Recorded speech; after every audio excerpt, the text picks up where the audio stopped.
Good evening.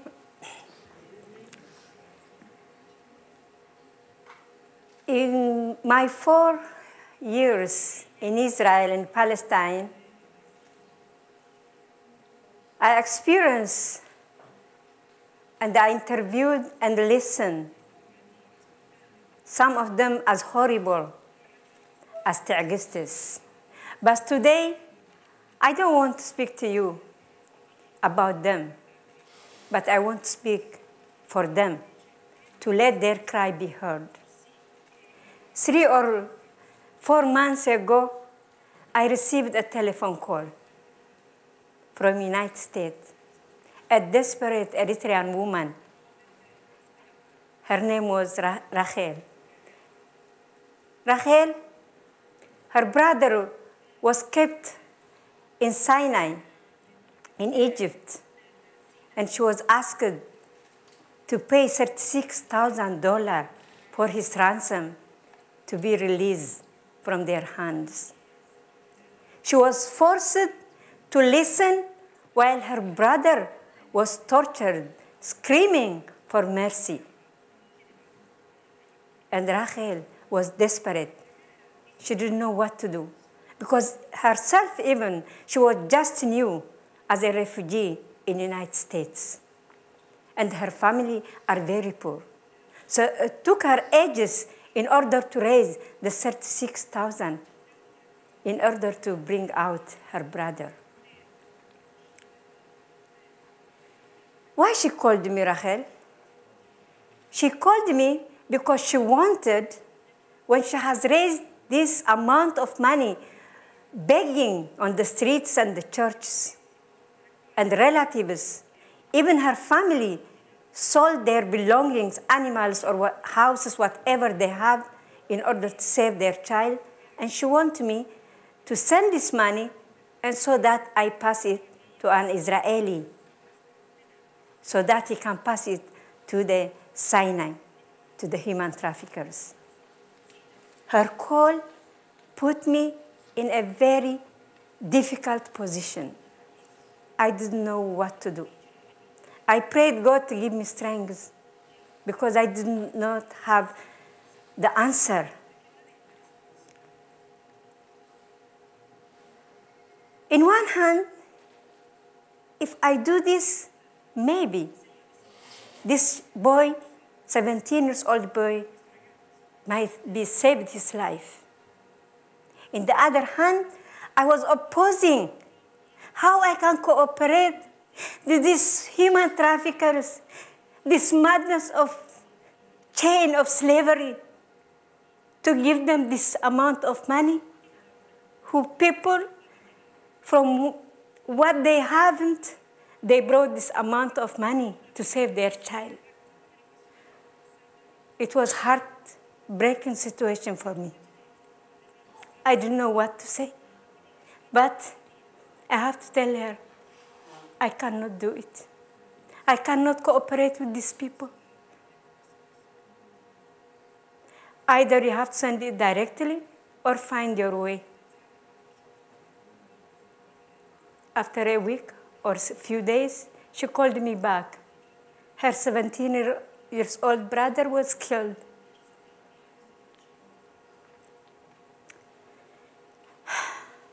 For several days, I couldn't sleep.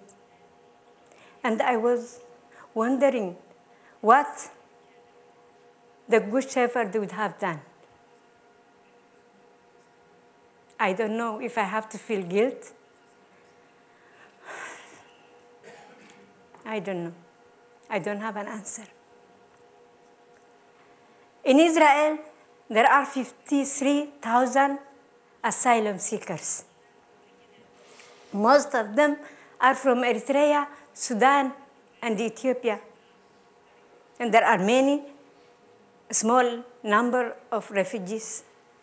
And these people made their journey to Israel through Sinai. And most of them, they pass through from one trafficker to another, and they end up into these torture camps. And their family, they have to raise thousands of money and to save the children.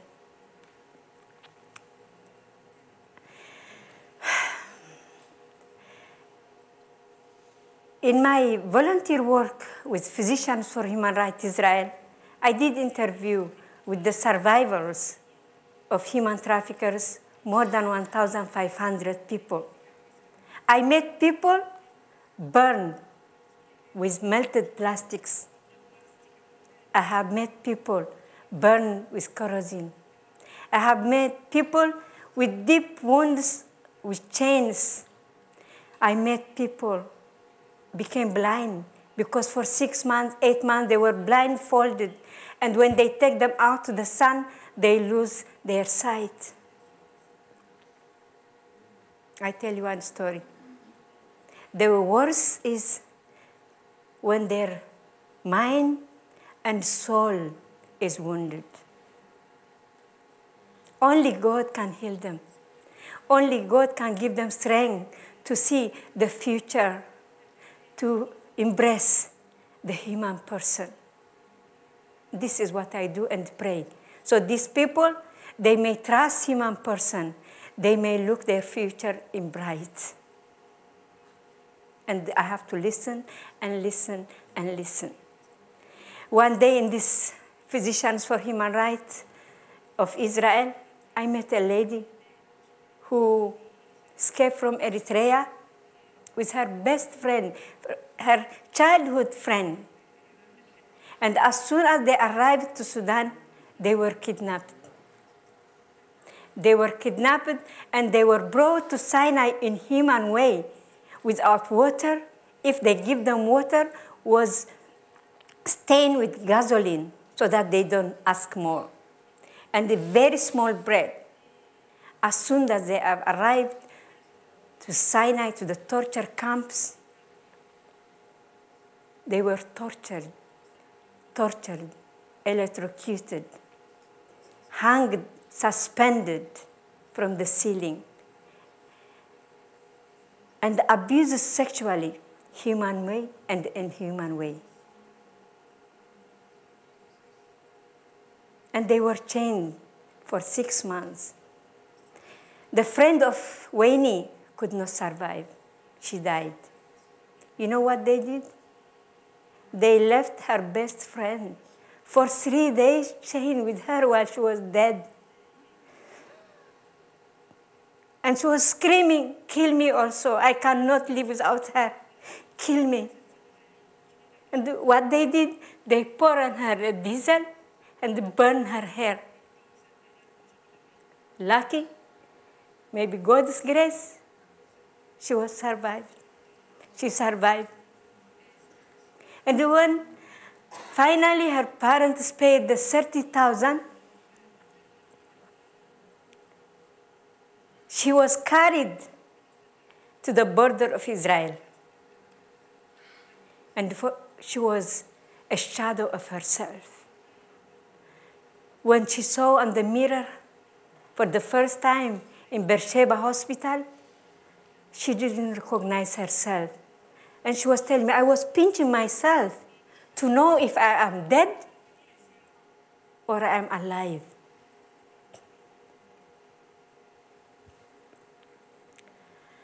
I'm an African. I was born in Africa. I work in Sudan, in Ethiopia, in Kenya, in Uganda.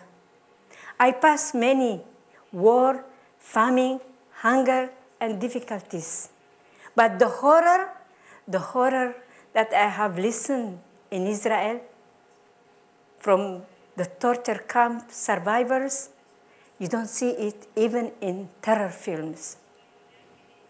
But these boys and women, they are courageous. They tell thousands of times, they dig their wounds 100 times to the journalists, to whoever promised to them, we will stop what is happening. We will tell to the world.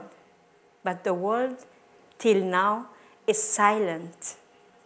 The world doesn't care because they are poor Africans. They are still, while I'm speaking, there are people under the torture camps. They are still in the torture camps, dying and suffering and crying. and nobody hears their cry because they are underground. Even those above ground, they don't have chance to come and tell their story. That's why I came to speak about them. They don't have chance, as she was saying, our sister from Malta. They don't have right. They don't have right in Israel after such problems, after such torture and shock.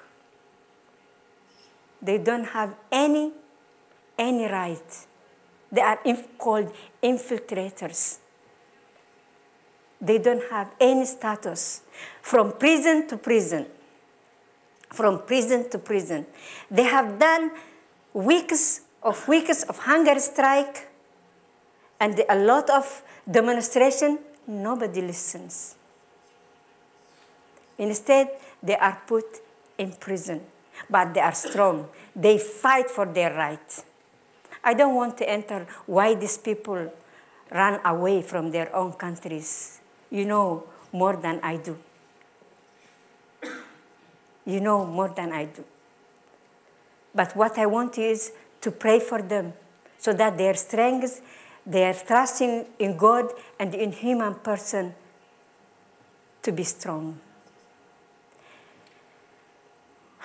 You know, on the street of Tel Aviv, when I walk, or when I work, volunteer work with African Refugee Development Center, I meet women with a child holding on their chest, and they tell me, Sister Aziza, you know this child? You remember? I don't want him. I couldn't go ahead with the pregnancy because it was too painful for me to carry on this child without father.